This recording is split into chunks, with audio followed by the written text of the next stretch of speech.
যদি নিত্য ধামে যেতে করো বাসনা, অনিত্য দেহ থাকিতে নিত্যের করণ হবে না।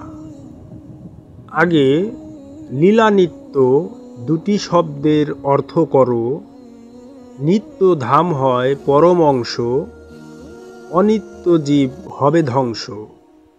মর্ম জেনে তার সার অংশ এঁটে ধরো। গুরুগঞ্জে মিলবে সেই নিত্যের খবর। মহাকাল বিষয় মায়াজাল, কেটে চলো ভবজঞ্জাল। জালো গুরুর জ্ঞানের মশাল, যম যাতনা রবে না। যখন কেটে যাবে মহাকালের ঘোর বিপদ, ঘুচে যাবে ভববন্ধন, উজ্জ্বল হবে জ্ঞানের নয়ন। দেখবে তখন নিত্যধামের সোজা পথ, পিছন পানে ফিরবে না মন নেও শপথ। সেই পথে চলো সামনে বাড়ি, দেখবে রসের রূপমঞ্জরি।